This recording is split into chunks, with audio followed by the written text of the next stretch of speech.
Cavecast, the uncensored show for nerds of all kinds. So for everybody that's going to watch this, let's just set the ground here and let's make sure that you guys are at the proper advantage to watch this whole thing. Assuming that you've clicked on it, that means that you are an Office fan.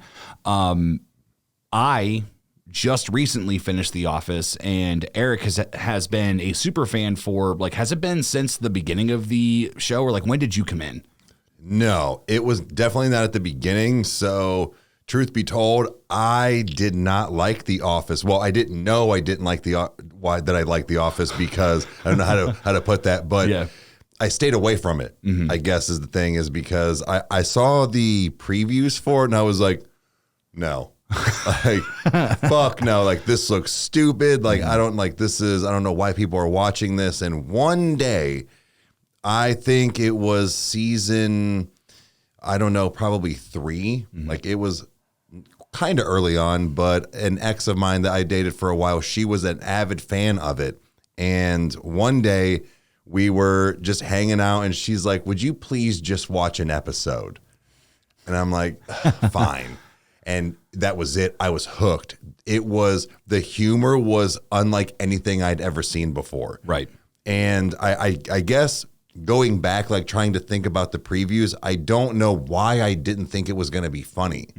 Because, you know, the like previews and commercials and stuff, they gave you like a pretty good insight of like some of the characters. I'm like, how did I sleep on this for so many years and just was so against it basically? But so no, not from the beginning, but I became a super fan. Do you happen to remember what episode it was, the first one that you saw?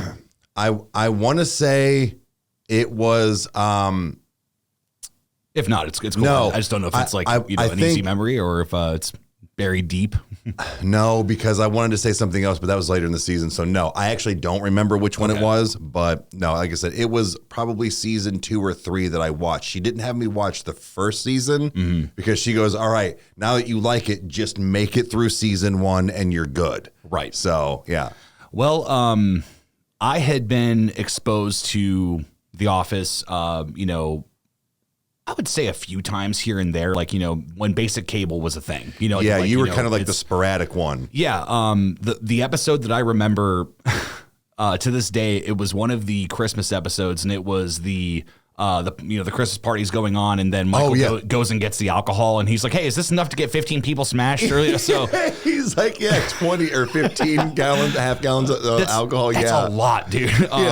No, but Mom and I think I was maybe 12 or something. And we were just eating dinner the one night and it was on and we were like, you know what? We've never checked it out. Let's just see. And I just remember like us laughing the entire time. Dude. It was just, and you would think that would be the moment that I would get gripped in and that I would want to, you know, like watch it consistently. But I'm kind of weird when it comes to TV shows. This is kind of what Eric has learned in the time of him living with me is that it's like, I do watch things, but really the only time that I watch TV shows is like when we're going through like Game of Thrones or like we've, started Doom Patrol and then, some of these other things. Like I'm definitely not an avid show watcher. So I think that that's kind of an interesting perspective to have, especially like so late in life, like coming into it, it was an odd experience, but I'm really happy that I had it, I'm not sure when it went off air. Like it's been off for...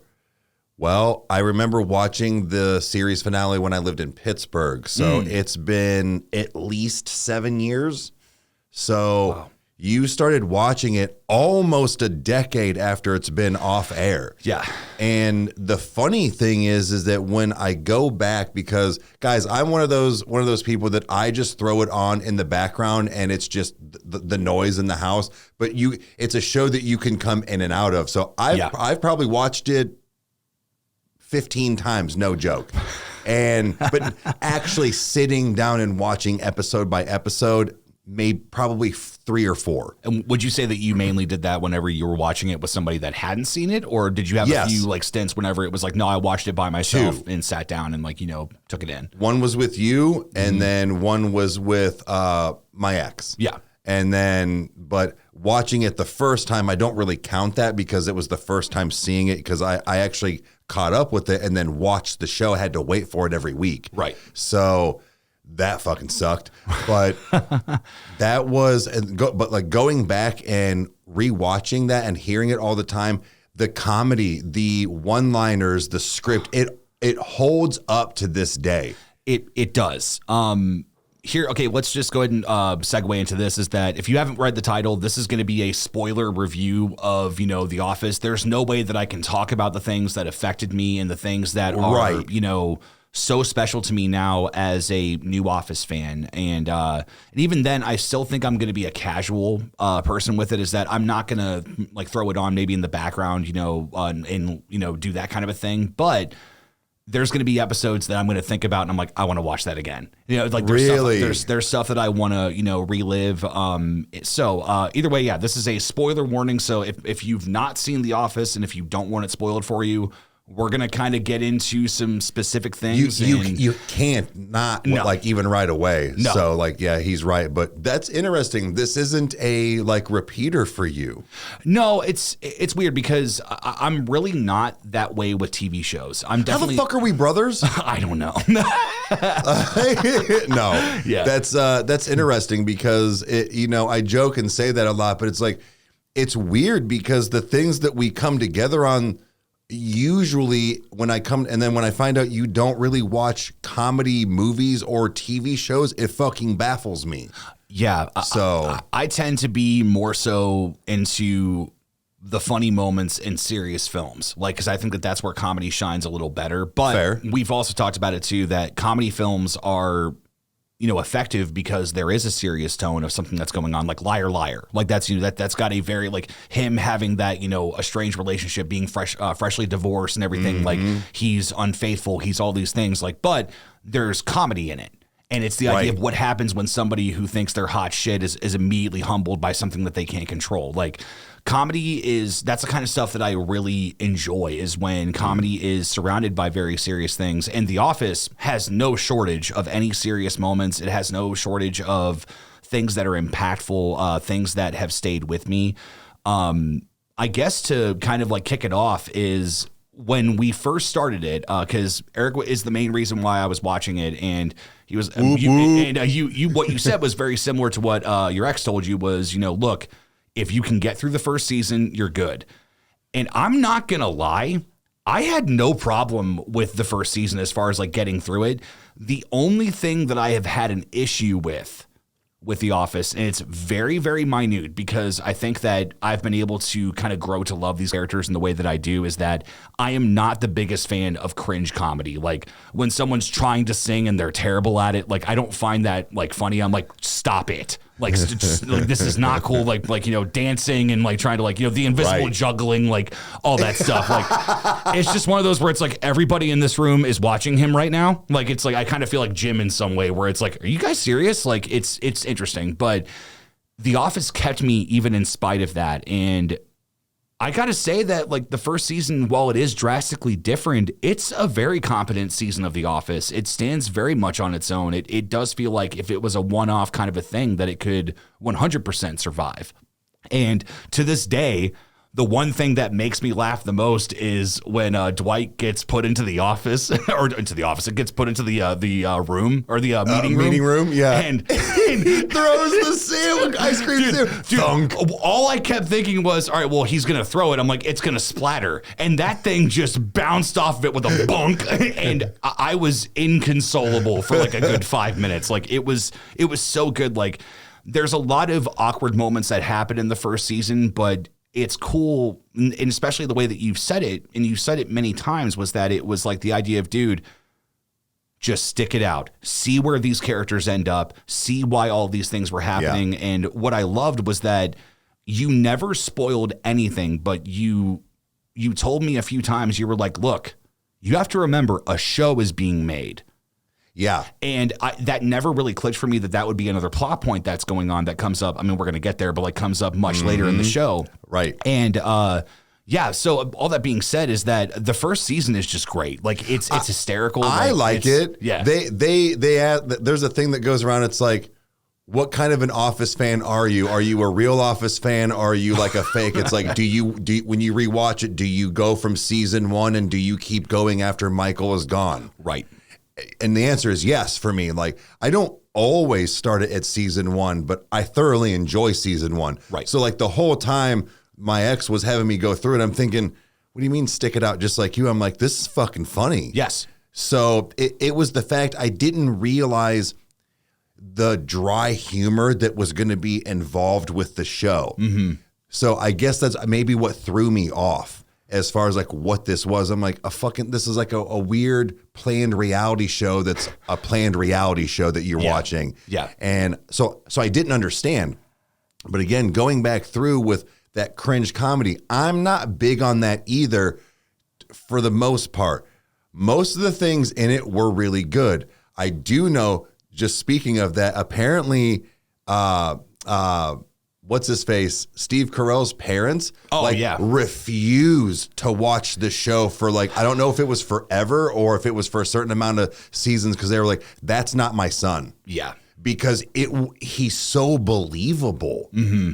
You know, you've said it before where there was a few things that happen as far as like maybe plot points or like actions that happen where you're like, there is no way that he wouldn't have been fired or something, but it was for the comedy. But honestly, when we go back, other than maybe Jim and them pranking, there wasn't a whole lot. It was just a lot of dense people. Well, Michael, basically. Well, but right. It's because I work a corporate job, so it's one of those that like I try to think about if I did something like that or if something else happened. Like it's one of those where it's like, dude, I've pummeled people for less, kind of a thing, like in the corporate way. Like, it's like, why would you ever do this? Like but in the same hand, like I get that it was supposed to be fictional and it's supposed to be a show. Right. The biggest anchor point of this entire thing, and I think that this is where like we're really going to branch off, is that there's no way that we can talk about The Office without talking about Pam and Jim. Yeah. I'm not going to say it's one of the best representations of, a romantic relationship. Okay. But what I'm going to tell you is that as far as one that I've enjoyed, because I'm really trying not to speak in platitudes anymore, like, oh, it's the best thing ever. Like, no, like it's phenomenal from like the very beginning, even though we kind of come into like maybe the, I wouldn't say halfway point, but we come into like deep into their friendship and seeing that, there is history here. Like, there's not a lot of acting that's, that's not conveying that. Like it's doing a very good job of showing you that these are just two best friends. And there was a few times that like whenever certain stuff would happen, like I came into this knowing that they got married. I knew that they had a kid. Like I knew like, some certain like plot points that happened, but I didn't know how it was all connected. You didn't know how everybody got there. Yes. And it's like the whole time watching this, it was like this tension just being pulled, like all this BS with Roy and like all this stuff is happening. And you knew it was going to end. Yeah. I'm like, when's the knife going to come down and cut this? And when it did, I was like, oh no, oh God, this not now. This is not a good time. Like, it's just, man, like, there's something special about what Jenna and John did with those characters. Yeah. And it was like, even in the moment, like, I think that they were at, where he like was picking her up and was like being fun with her and her shirt came up and she was like, hey, stop it. Like, because they kind of got carried away. Yeah. It was at the dojo. I'm pretty sure when Dwight and Michael were going to he was going to punch Michael or something like that. Or they were, It was like a martial arts kind of a place or something. So yeah. And it was that moment I saw that it was like they were finally comfortable with each other. It was this moment of like, see, you work. And then it was shit, stop. Yep. And it was just, man, like that was something that really set the trajectory for me, and looking at it and being like, man, this is about to go in a very different way than how I thought this was going to. Like, Pam and Jim are just amazing. Like I'm happy that they became the main focus of even the last like season or two. And it was just, it made a lot of sense as to why that they went the route that they did. But as far as your perspective, being a true Office fan for, however long, what's your perspective on them? I would say you're right. It's probably my favorite couple as far as any like TV series or anything like that I can really think of offhand. The only other one that maybe is close for me for just other reasons, but just because it was very wholesome, I guess you could say, is Dan and Roseanne. Oh, of course. So there is that. But as far as a couple that like I could almost kind of relate to as far as age and things at the time. It was definitely one of those like the ultimate, friend zone that broke into getting the girl, but it was done in a good way. It wasn't a very cliche thing that they did, because that's in a lot of movies and stuff, but this had such a journey, like you were saying, like that tension the whole time. Yeah. And the way that they just portrayed it, the way that they acted with each other, it pisses me off that they're not really together. Yeah. That they're not real characters, because in my mind they are, because of the show. They did so good at picking the cast, having whatever, dialogue or even plot, that was for that week or for the, the season. It was all around great. If it had been anybody else doing anything in that role, it wouldn't have worked. I'm sorry. No. And I know that everybody says that, but it truly wouldn't have. Jenna Fisher and John Krasinski had something that not many people get to experience on set. Yes. And they did it for 9 seasons. And I think you're right. They're arguably the best couple on TV. Yeah. So, yeah. And what I also like is the fact that when they are out somewhere, we're trying to record. We're talking about something serious here, asshole. Move your truck. But when they're out in public, when people are like, "Oh my God," they're like, "Yeah," they'll like take pictures together and be the couple. Yeah. And their spouses are fine with it. It's the fact of they know what they built. They built like this little weird empire for themselves like that. And who better to do it than John Krasinski and Jenna Fisher? Like, they're awesome. Yeah. I'm still just like, there's moments that I think about, especially like, man, there was a lot about Pam and Jim that, I've never experienced exactly what they have, but I think that their relationship gives everybody something to relate to. Mm-hmm. And it's so powerful. And like you said, it wasn't this relationship that followed the grain. It was something that was very interesting. Like, the moment that the tension finally breaks and he's just like, "I'm in love with you." Mm-hmm.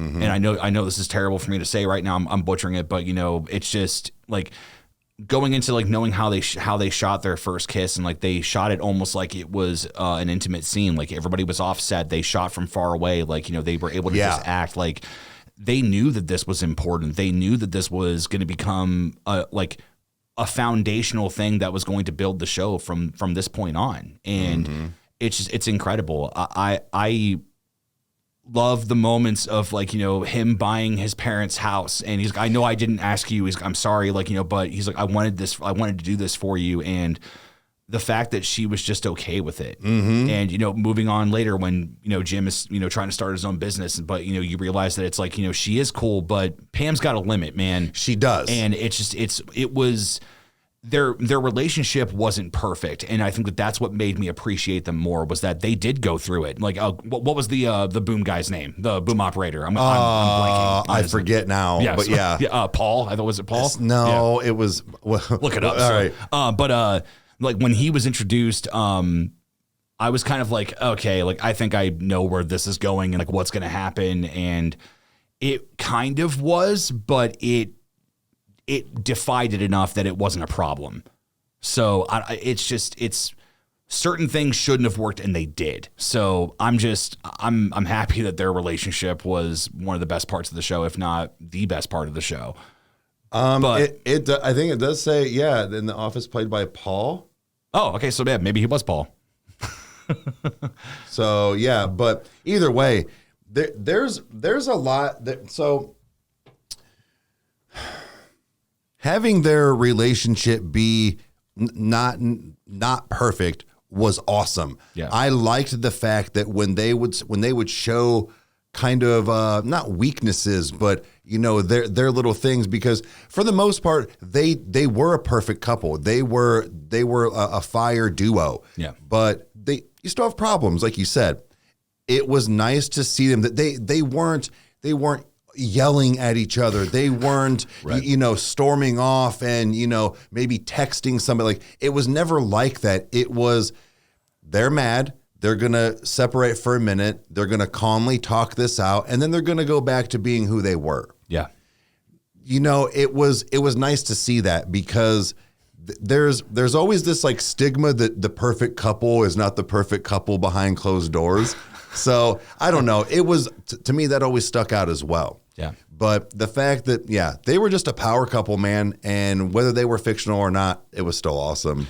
We're definitely going to come back to them, but we need to make some room, especially for Dwight. Oh my God, dude. Look. Dwight is he's amazing. I did not think I was going to like him as much as I did when we finally got to the end. And I was like, okay, you good. It's like you've made me laugh thousands of times and you've never failed me. So just great. Like, bro, Dwight is probably one of the most genius characters I've ever seen. The fact of him he's so proper, like, in a sense, and by the book, it's just, oh my God. To a fault. Yeah. And the thing is talking about that is I saw something where Rain was talking about the fact that he actually has kind of one of the harder characters that he played, because take after take after take, you know, if something messes up, you have to react like Dwight hearing it for the first time and how he would legit react. So I could get, if you've heard the same line 15 times, you're like, oh no, like, right. It's not going to work right. He has an intensity to him that is very natural. Yes. Yeah. And the fact that him and John Krasinski play so well off of each other, the pranking in that show is top notch, man. I forget, somebody did the math one time as far as like how much it cost Jim through the entire 9 years of like what it would cost for him to like pay for everything. Yeah, right. And it was like thousands and thousands of dollars. Well, I mean, you know, technically Jim was embezzling money later on with Dwight, so maybe it makes sense, you know, so I don't know. But but no, Dwight is just, man, like, I loved his like moments of genuine nature coming out of him. Like when he sees Pam and he's like, who hurt you? And, you know, he was very protective, even though he had like his awkwardness of being her friend. It was like this kind of, you know, almost like a lot of pushback, but it's no, I care. Like, I genuinely care, but I have a job to do. Like, Dwight is a ride or die friend. Yes. Like, I mean, he really is. He is the epitome of a good friend. He's just odd. Mm-hmm. He, like you said, he's just to a fault. Like, he just does things by the book. Like, I just saw the clip of somebody smoking weed in the parking lot, and he was, you know, in his sheriff's, deputy's outfit and all this stuff, and going through all this stuff. Like, he is by the book, man. No, it's marijuana. Now, exactly how much pot did you smoke? It kills me, but like, especially like how ridiculous this show got. And it really was because of the dynamic between Jim and Dwight. Like when Jim is being interviewed and you see in the background, Dwight's climbing the telephone pole and he's like, oh, he'll be fine. I made it up there. Yeah, it was like 50,000 feet or 5,000 feet of this red spool like line or whatever. It didn't like connect to nothing. Nothing. Absolutely nothing. And he's like, he got it for like $50 or something at a yard sale. And he's like, dude, there's so many, like the whole, you know, the fire, test, like, or the fire alarm. Like, it's like that entire sequence is so insane. Like, what is your favorite like couple of pranks or like maybe Jim and Dwight moments? I would have to say, we all have them, dude. It harkens back to the whole sandwich thing. Like, I love physical comedy, and I love whenever it's done properly. And I would have to say that the first one is Dwight not wearing his seatbelt. When Jim just slams on the brakes, and, yeah, right. Just dude, it is like, because wasn't he talking? Oh, apparently the door wasn't closed all the way. Shut the door. Sorry, Thor. He was. I think he like rolled or whatever and knocked it open. So. He may have. Yeah, because he's laying there. No. So it's the physical comedy of that was so amazing, and it's just like because wasn't it the other one was he's like I'll be prepared if somebody tries to hit me in the front, and then doesn't Jim like actually slap him? Yeah, like, and I know that was they did that a few times, and finally Rain was just like, dude, just commit, like just do it, and that little snicker that Jim gives is real. Like he was like, oh fuck, because dude, he didn't hit him hard, but he connected. It's kind of like the whole Fight Club thing of like David Fincher looking at Edward Norton, and be like, nail him in the ear. Like, yeah. Yeah. So okay, so those two, and then what else you got? Man, I would have to say that. Well, they're all good, and we're not going to hit every single thing that we possibly could. This podcast would be 5 hours long if we did that, but.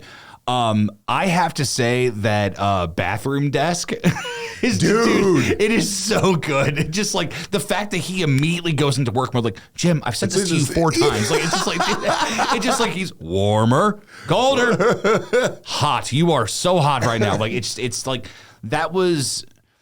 I could not imagine what it's like to be Dwight and go into work and knowing that Jim has some fresh hell waiting for you, and the fact that it's like even then he still is so dense. That it's like he's there to work, and it's right, incredible. But he kind of brings it on himself a little bit. But 100%. Yeah. Mine is the when he wraps the desk, he thinks it's all wrapped up. Yeah, watch when I unwrap it in 5 minutes. Like, yeah. Right. And then what does he say? He's like, "Oh, I'm a black belt at gift wrapping." He's like, that's not a thing. They don't give out things for they don't give out black belts for stupid things. Yeah. And he just looks at the camera. Like, and then when he impersonates Dwight. Oh, okay. Yeah, that's good. Yeah. Dude, I fucking laughed so hard. Better. I rewound it like 7 times, man. I couldn't get enough of that. Michael! That's funny. Michael! Yeah. That's probably one of my favorites. And then when they do the security badges. He's like, God, this came out really well. And he's like, this is humongous. Yeah, right. He's like, I'm not a security threat, and my middle name is Kurt, not Fart. Yeah. Maybe we should take our picture together. Why? Well, saves time. We walk in together. Smile. No. It is, dude. It's what's great about it is that the pranks got to the point that I was kind of like, again, like it was kind of that, I guess, common sense mentality of like, Dwight, come on, man. Like, you run a beet farm and you're independently wealthy. Like, you cannot be this dumb. Right. But the comedy is that he is. And that's all he knows. Right. And I love Dwight for, I know this is kind of like, excuse me. I know this is kind of jumping around, but man, when he looks at what's his name, when he was like, oh, I'm going to give you this amount of raise. He's like, I'll give you 8%. He's like 6%. I know what I'm worth. And it's like he wants to be paid accurately for his job, but the thing is that it's like he's not a slime ball in that aspect of like, no, dude, like he's like, I know what my skill set is. Mm-hmm. That's not that. This is like he has this, again by the book. Yeah, he's this undeniable nature to follow the rules, and it's like it's so cool, like just to see like how Rain took that character and just took him and then just cranked him to 1,000 the further that the show got, and like. I started to understand that Dwight is the hilarity aspect of the show. Like the whole Christmas episode of him dressing up as, oh God, what's his name? Belschnickel. Yeah, Belschnickel. Yeah, like, that whole thing, like it really became kind of like the slapstick part of the show where it was like, what's Dwight going to do? Yeah. Or like, especially if it's a Christmas episode or if it's a Halloween episode, like him being the Scranton Strangler and like all these different things, like he was a character that was written to be unhinged, and it was so great. Like he's wonderful. He's amazing. The thing is, I mean, I know you know this, but the fact of that John Krasinski was supposed to be Dwight, and he could not imagine that. Yeah, and that's what he kept saying. He's like, look, man, I really don't think my character is this. Like, I feel like I'm more this Jim guy, and he almost didn't get it, but he went and apparently auditioned for the Dwight role, and then went, can I please read something for, Jim? And they were like, okay, fine.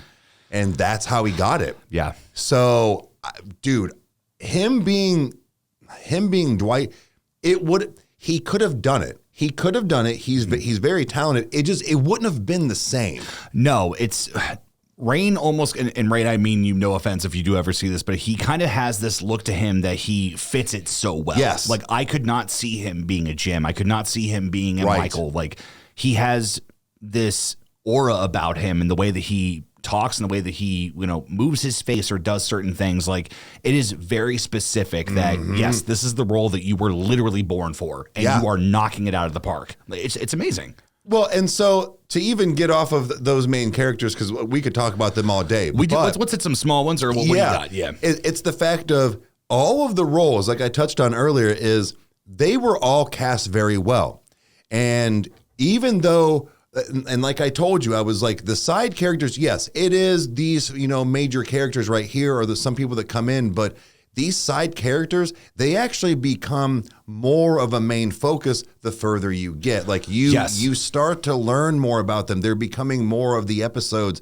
And I really enjoyed that. Dude, Meredith, come on, Oh, man. my God, dude. Oh, Bro. Mary. Oh, Mary Meredith. Oh. Dude, the fact that I know we're jumping around, but I love the fact that when we saw her they were giving her the Dundee Award, invitation. Mm-hmm.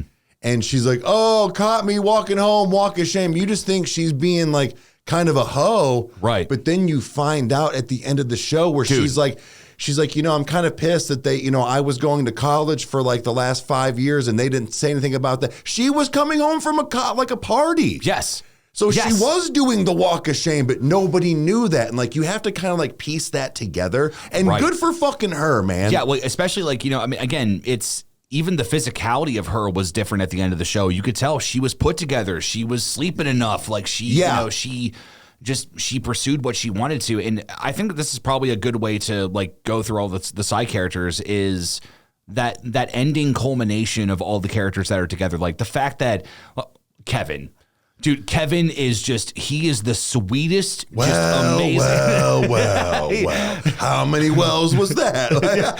Yeah. What is your favorite Kevin moment?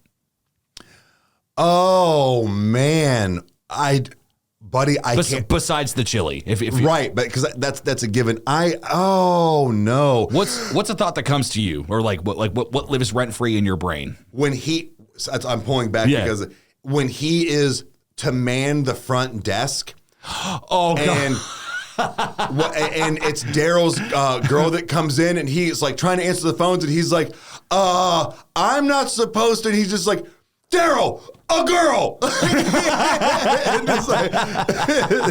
That shit had me rolling. Oh my God. I fucking love Kevin. Yeah, Kevin is, I loved that, again, the hilarity is how stupid he is. No, what do you got another one? You got another one? The other one when they're trying to get James Spader, why is his name? Oh, Robert California.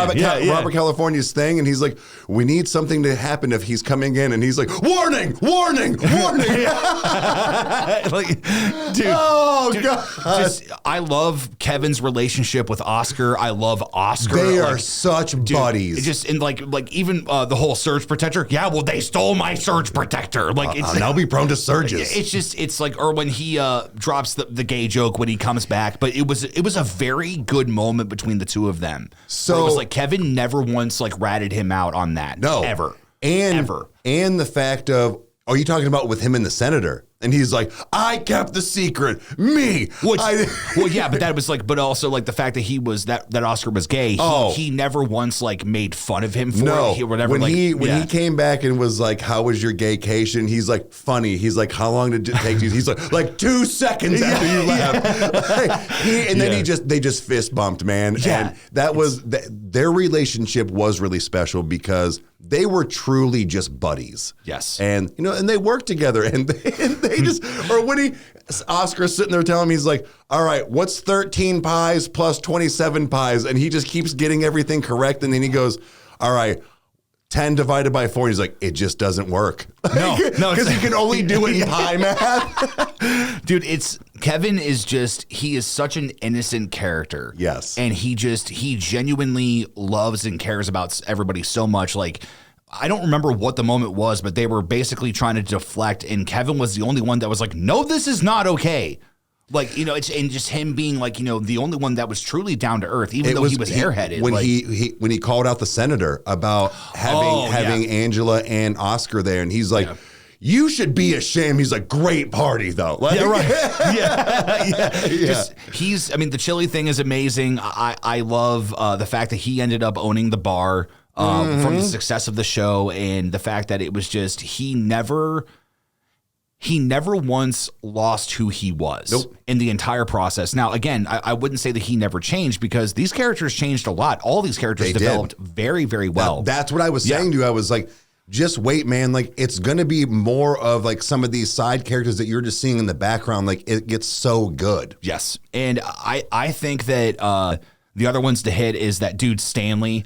I absolutely adore Stanley. Stanley is just, he is the man of work that I thrive to be. Like, where he's just like, nah, dude, I am just checked out. Like, he's just not letting pretzel anything. day is his day, man. He just, and the fact that he ends up living, off the coast and just like having his own space. Yeah. Dude, it's like, what a good ending for him. He put up with so much BS. He had his moments of, like where he needed to, kind of line things up, like when he was unfaithful or things like that. Like, he's not a perfect character. But again, that's what makes these characters great, is that they are imperfect. They are real. And then it's, not Meredith. What's her name? It's blanking me. The one that sat across from Stanley. Wait, what? The one that sat across from Stanley. Bigger girl. Jesus, why am I blanking? Phyllis. Oh, Yeah, Phyllis. I was Oh my like, God, why am I blanking? Jesus Christ, I just had a fucking, my brain shut right there. You were like across from him. I'm like, huh? Yeah, right. It's okay. I had to fish for it. So yeah, but no, even she was great because, she had this kind of. I was like Angela. I was like, why am I saying Angela? right. But that's across from Kevin. It was just the fact that she had this firecracker kind of mentality to her. Like, she would be, kind of the one in the office to kind of be like the butt of a joke or whatever, like, for a lot of people. But nah, dude, like, she stood her own ground, and it's like she was, I wouldn't say she was one of my favorites, but what I will say is that she's a character that, I remember the moments with her, and it's just like the fact that she was kind of the only one that was like, Michael, like, come on, like, like, or she would like say certain things. Like, she kind of was the, I don't know, like the moral compass every now and then whenever certain things would happen, but then she would indulge like everybody else whenever something would show up. Like, it's, it's great. Like, and we can't get away from this without talking about Creed and Toby. Dude. And I'm saving Michael for last. So, but yeah. Dude, Creed is one of those, I don't think he's underrated. I like the fact that he's in the show all the time, but he's not. I think he's one of the more least, how do you say it? Like the least amount of like airtime probably as a character of. Yeah. As far as like him like speaking or having like, the spotlight on him. But him just being around or even just being in the background, it adds so much. Creed is the fucking man. He's honestly, you know what? No, I'm going to save my final thoughts on Creed until the end. Okay. Because I think that we're going to be able to segue from Michael, because with Michael, we're going to talk about Robert and like everybody else. But so, okay. Toby. Dude, there were so many times when I was watching this where I was just like, dude, Michael fucking hates Toby. Like, I didn't understand. Like, I knew that it was always like the whole like, God, no, God. Like that whole meme, like, when I was watching this show, I'm like, dude, Michael is a fucking psychopath. Like, he fucking hates him. When he pushed his food off of the table. I couldn't believe it. You were just like, he fucking hates him. It was just, I couldn't believe, like, every single time that he would interact with him, I'm like, dude, like, you've got to let up. Like, no, dude, Michael wakes up every day with the mentality of how can I make Toby suffer? Like, he hates him so much. Fucking hates him, dude. Oh my God. I was crying laughing when that happened because you were just like, what the fuck, man? He's like opening up about his parents' divorce and trying to be relatable to Michael, and Michael's just not having any of it. Like, dude. It's man. So Toby he's one of those characters that, like, I don't know, he had some good moments. I think my favorite moment was when he busted up laughing when they were reading Michael's journal. Yeah. And he was like, I'll just leave. Like, it's like, he's like, I'm not good here. This is not good. So, but Toby was great. I mean, along with that, like, you think about stuff like, Jan and, and Holly and like all these different things. Like, Jan is one of those characters that is just, she is probably the main, like, I guess, villain of the show in my opinion. Like, she's got a lot of that, but she does show up sporadically. I mean, I think, like, showing up for a little bit, and then the moment that she comes in when Pam is like, oh my God, it's Jan. Like, yeah, so like she really kind of fundamentally changed Michael. And it was interesting. Like that whole situation and the crap that Michael dealt with, like that was probably one of the harder parts of the show to watch. Honestly. So you're right, because Michael, obviously his love life was not the greatest as far as like, you know, him being with a partner, you know, him having even just like intimacy in general, like not even sexually, just in general. Yeah. And then he had Jan, which was giving him, you know, a lot of things that he was probably new to, and that's fine. Mm-hmm. And he did enjoy it. But then when it got to the point where she was just being like abusive and just being very toxic. Yeah. And the fact that he stuck throughout all that. And then he went through a couple other things, but then he got to Holly. Oh God, I love Holly, so dude. It's like the fact of he really did realize what he finally had, because he didn't feel that way about anybody else that he even was with before. No. You know, he had other kind of good relationships, like even with Pam's mom. It was just the age difference freaked him out. But it was just the fact that she was a good woman for him, but he didn't feel that way about her. So yeah, him and Holly, like I really enjoyed the way that they were, like their journey went, you know, kind of back and forth there for a while. Like it wasn't instant. It wasn't the first, you know, couple of episodes and oh, we're getting married and we're this and that. Yeah. There was a lot of bullshit that happened, and it pulled that story out. And what a way to have Michael leave. That was genius. This is Michael leaving was, as a new fan, was one of the hardest times of watching that show, because I knew it happened. I knew it was coming. And you said, you know, many times, like as you said at the beginning of, you know, the show, is that it's like, look, man, like, you know, there are people that don't watch after Michael leaves, and there's people that stick around, and there's this. And guys, I went into this with a lot of skepticism, and I can genuinely say for myself, I'm not speaking for anybody else or whatever. You can berate me in the comments, whatever. I loved the entire show. I think that it is. You're a true Office fan. Yes, it's like as you said it. Like, you know, these side characters really, like, they're alive. This world is not dependent upon Michael. No. Although what I had said many times, I'm like, no, Michael is the Office. He is. Until we got deeper, and I'm like, okay, now I get it. I understand what's going on here. It's almost like you're right. He is the Office, because it's, you know, he's the manager, so he is kind of the main focus, if you will. But there was this weird thing that was happening, I feel like, you know, throughout the like the plot and dialogue and things, where like things would just happen, and he was kind of like giving this torch to somebody else and like lighting everybody else on fire in there the way they could take on after him. Yeah. You know, he probably always knew he was going to leave one day. But he always, you know, he did state that he wanted to, you know, like retire from there, same as Dwight. But, you know, I think he always knew and wanted to like not be there anymore. Yeah. So he kind of like prepped it. And so, yeah, you're right. He wasn't the Office solely by himself towards the end. This just hit me, and this is actually one of the problems I had with the show, because I thought about Michael. It made me think of Erin, and then I was like, well, yeah, that's right. Erin, I adored her. Like her character, again, she's another one of those just innocent characters that she just wants to be friends with everybody. You understand why she is the way that she is, like growing up with no parents and like, you know, just wanting that attention. Man, I don't know if I'm going to get crap for this, but I was not into Andy's character. I did, like, Andy was annoying to me for the longest time, and it really shocked me when I watched Hot Ones, and I'm forgetting his name, but the gentleman that plays Andy was like, yeah, he's like, I really loved where we took that character and what we did with them. I'm like, Ed Helms? Yeah, Ed Helms. Okay, Dude, yeah. I I was not into it. Like, he was an asshole. He was just like, it was all these different things, but in the same hand, Andy has probably one of the best quotes ever, and it's something you've said to me many times. And Eric, what is it exactly? Because I know that I was waiting for this quote to come up. I was like, all right, cool. Like with this character and what he's been through, what he's done, and even like when we time jump to however many years later, and then we get to see like, you know, where he ended up and everything. Yeah. Like, I don't hate how he ended. Fair.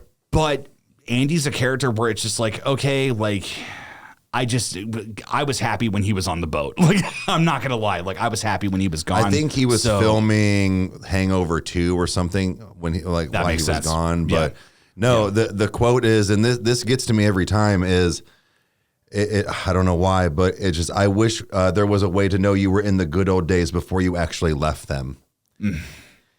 And it's like, because he's like, talking about being with his friends and like where he was and like the things that they did together. And they were, years and years and years of their lives, 8 hours a day. This was them. And it's funny, like when he said that, like you think of those things where you're just like, man, I really miss the good old days. But it's like, I should have just paid attention more. I should have just understood, like took it in a little bit more. Like I really, honestly, hearing that quote the first time, I have tried to focus on things like that every once in a while. Like, no, man, look around, listen to this or whatever it is. It's Be like awake. Yeah. And so, yeah, you're right. He ended up, I like where he ended up, but he did have one of the most powerful quotes in the show, I think. Yes.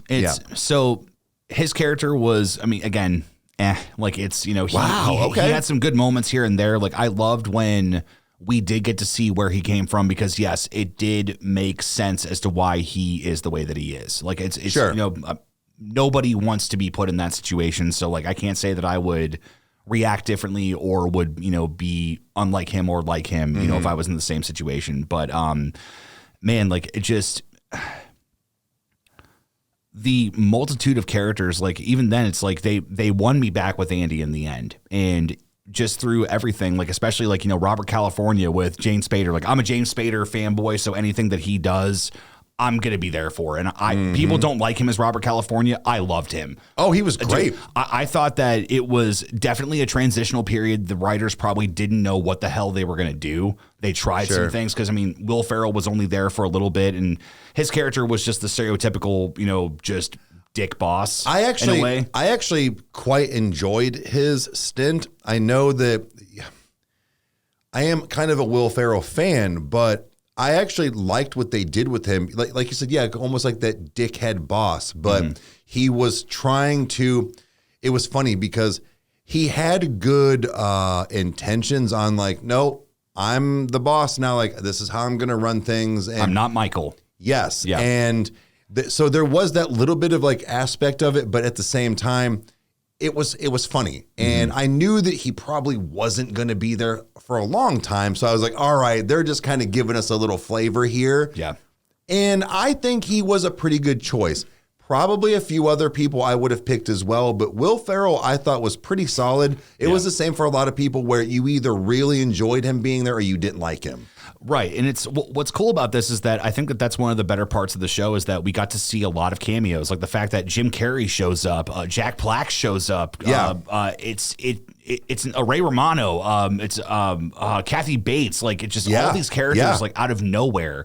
You're like, whoa, okay. And it was insane to me where it was like, dude, like I know I'm missing, many more, but it's like, dude, like this show is incredible. Like nobody in their right mind as an actor in Hollywood would think to themselves, I don't want to be on The Office. So like, nah, dude, can you get me in? Like, what can I play the janitor? Can I do this or that? Like whatever. I think that's what happened with Will Ferrell. I think is that he was a fan and was like, can I please like get me on the show somehow? And I don't know, that could be wrong, but I swear I've heard that. But that's the thing is having a show that big, that popular, I'm almost 100% positive on this too. That's what took over Friends as far as that like Thursday night hot spot. Oh, okay. After a couple of like different shows that were trying to come on, I'm pretty sure that's the one that took over Friends as far as like the new big show on Thursday. Interesting. Okay. And then I want to say Big Bang was like kind of right there in between. So it was like, so there was some good shows that were coming out in that stint of time, but another one that I know this is not off topic, but another one you need to go through is Modern Family, man. I've seen a few things from that and I've loved everything I've seen. You need to watch that, but yeah. But no, there, you're right. There was a lot of good cameos. There was a lot of good special guests. Jim Carrey, he was only on it for like a minute and 30 seconds, but it was still funny. I enjoyed it. I'm a Jim Carrey fan. Like people go missing in the Finger Lakes. Yeah. So a lot of characters, man. There was just a lot to the show. But one of my favorite things is, at the end when Jim is the best man and the bestest Minch, and when he does all of the pranks, but it's only good pranks. Yes. And when he pulls up and he's like, why are we out in the middle of a field? And he like pushes him out, and there's the dude there with the bazooka, and he's like, you remember? And he's like, of course I did. Oh, God, it is. At the end of the day, they are the best friends. The bestest of friends, I guess you should say. It is. It's a Tito's is kicking it. Well, Jose. My Knob Creek is doing well. Man, this is good. I think what I want to do is kind of wrap it up because actually, I don't even, how long have we been talking about The Office? Let's see here. Okay. Yeah. We're about 50 minutes. Okay. So it's a lot, guys. I mean, I don't know. We may trail off on bunny trails or whatever, but I am going to do a little bit to kind of like hone this in. Sure. And again, guys, we're not going to be able to talk about everything, but what we are going to finish on and what we've talked about is what's special to us. And I want to just, I literally thought about this that I didn't want to get emotional, but I'm going to get emotional. It's a good thing. But when we come back after everything, after Michael leaving and, the fact that I was so happy as to the reason why he left. Yeah. And it's like, nah, dude, he went to go take care of Holly and take care of his in-laws. And it's like, he just has such a good heart. And for him to come back at the end and just be like, just to give us that's what she said. Yeah, I can't believe you came. Yeah, I can't believe you came. I can't believe you came. That's what she said. And I am glad. There was actually rumors that he wasn't going to come back. Right. And I don't know if that was just to hype everybody up or if that was a real thing, because Steve Carell was kind of like done with TV. He wanted to like do like movies and like be a husband and whatever. But the end, I think there's something about the way that The Office ended, as far as the wedding, where everybody ended up, the gathering back and everything. Like, it was really different from any other like finale to a show. It is so unique and it's so itself. Because it was a show, people, you almost got that, you got that like question and answer thing. That's why they came back and like all this stuff. So like, it was really cool. And the fact that it got emotional, even in the fact of just with Jim, Dwight and Michael. Yeah. And like you said, he's just got such a good heart. Like, of course he's not going to miss Dwight's wedding. I moved mountains to be here because I wanted to be here. Right. And that was just the thing, was that everybody's relationship in that office seemed truly authentic, even though they were fake characters. Yes. So the bond between everybody of, the weddings or the gatherings or the outings and stuff, like how they would act with each other, it was great because they had a real chemistry. And yeah, dude, I cry. Like, I do cry. Like, I'm not like a mess, but it gets to me because it's something that the first time it was over, I was like, it's over. What do I do? What do I do now? I'm not going to, what do I do on Thursdays? What do I do with these characters? Like, what are they doing now? Like, it just, what do I do kept coming up. And even at that in the show, when Pam was like, I don't know why you guys are still like recording. Like, we're not that interesting. It's, dude, it is so perfect. The way that they ended that show, and even like the small moments that you could miss of like even Creed being like, I still have mine. I still have my medal. It's like, you don't have a home. Yeah, but I still have my medal. Right. And it's like, it's just the fact that it's like so many of these characters were just so tight together, and just being able to be in the same room while Creed is playing this song. And it's just, and I love it because it's Creed and it's Creed. And it's like, it's this love letter to the fans. It makes so much sense as to why Rain was like, look, we knew we had one season left and we are going to do this in the most, accurate way that we want to, tell this story, and then also this is for the fans. And, just it's something that I think that people that disrespect it or that don't like it, I don't get it. I don't understand what the problem is. I don't dude, I fell in love with these characters as much as I fell in love with Joel and Ellie of The Last of Us. Okay. Dude, it's a beautiful way that Troy Baker said it, was that he said, to us, Joel and Ellie are real people, and they are kind enough to allow us to go into their shoes and to be able to experience this and to be able to bring something that you guys want to watch and adore. And that's what The Office did for me, was that it is the most ridiculous, insane corporate setting of any kind of workplace I've ever seen. Parkour. Yeah, right. It's just or Mega Desk, or it's all these different things. It's just, it really bummed me out when I was done. And it was just because I knew that they tried to do the Shrewd Farms thing or whatever. It didn't go well. I don't know much about it, but I kind of had that moment, in my own way. And I remember being out on the back deck afterwards, and it was super late by the time that we had finished the show and the show finale. And I was standing outside. I throw on my Spotify. I'm listening to all the faces, and I really I felt like I got to experience a friend group that I was tight with that I will never experience for the first time ever again. Right. And I'm honored that I got to do it, that I got to watch it with you, and that it just was one of the best TV viewing experiences that I've gotten to just sit down and relax to. I didn't have to worry about, scheduling the time to do it or anything like that. It was like, nah, dude, we got done recording. We're going to watch The Office. We're going to do this. We're going to do that. And it is just, man, I'm a mess because it affected me. It's real. This show is authentic. It is something that I think that deserves to be paid attention to. It's something that makes the sense as to why, fans are the way that they are about the show. I love everybody that's involved. I'm honored as a fan that I got to take it in. Genuinely, I'm really glad that you, I don't want to say finally decided, but you finally decided to go through The Office with me, because I kept going. I was like, buddy, we have to watch this. You got to watch this with me. And it's the fact that I knew that you already enjoyed certain clips and certain episodes. So I was like, okay, good. He knows what this is about. Yeah, I just got to get him into the world of The Office. And then we finally did, and we couldn't watch him fast enough, man. And me as a super fan, I'll watch it all fucking day on a Saturday or whatever with you. I could take 8 hours and watch 16 episodes. Right. But we did that sometimes, but it was just the fact of you thoroughly enjoyed it as well.